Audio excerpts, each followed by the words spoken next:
never had ultimate purpose to be in the financial services industry. When I attended college and I started my research career, I did research in the sociology side, under psychology. I was able to do a lot of work on geology and biology and chemistry. And one day I had the opportunity to start working on an area that is called time series, where we did statistical modeling for options in the Mexican market.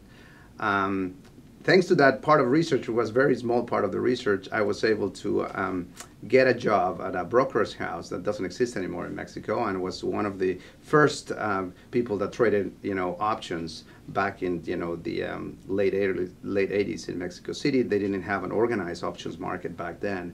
And that inspired me a lot because I realized that it was so fascinating and full of energy, and the adrenaline that was going through the day-to-day and how to apply analytics and how to apply analysis into making decisions and help customers was something that I really found fascinating. So part of that process was applying those tools and then eventually seeing how the results were consistent with what the clients wanted to have. Part of my dissertation when I went to graduate school was on developing analytical tools for investing in international markets.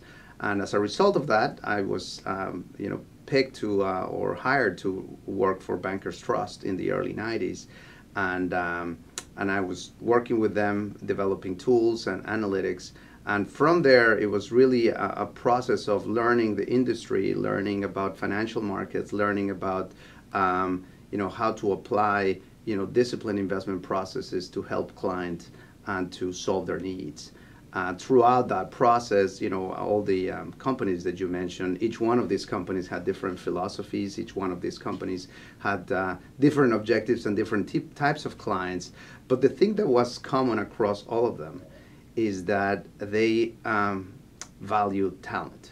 They don't necessarily make a differentiation between race or between heritage or between any sort of demographics or socio-economic situations. At the end, it's showing that you can provide a value added into their business models. So I remember talking to people throughout my career, and in all cases, people always talk about how we can use some of the skills into what we do and how we solve client needs, more than, oh, we are not going to do this because he may not have the background or he may not speak the language or anything like that. So one of the advantages of financial services is that there's a lot of opportunities for showing your talent and for applying those talents. And I think, to me, that basically has marked my career throughout the years, because I don't think I have ever had a problem if navigating in any of these circumstances just because of my heritage. So it's unique that everything that it gets discussed in terms of education, hard work, understanding your moral values and applying those regularly, it actually works.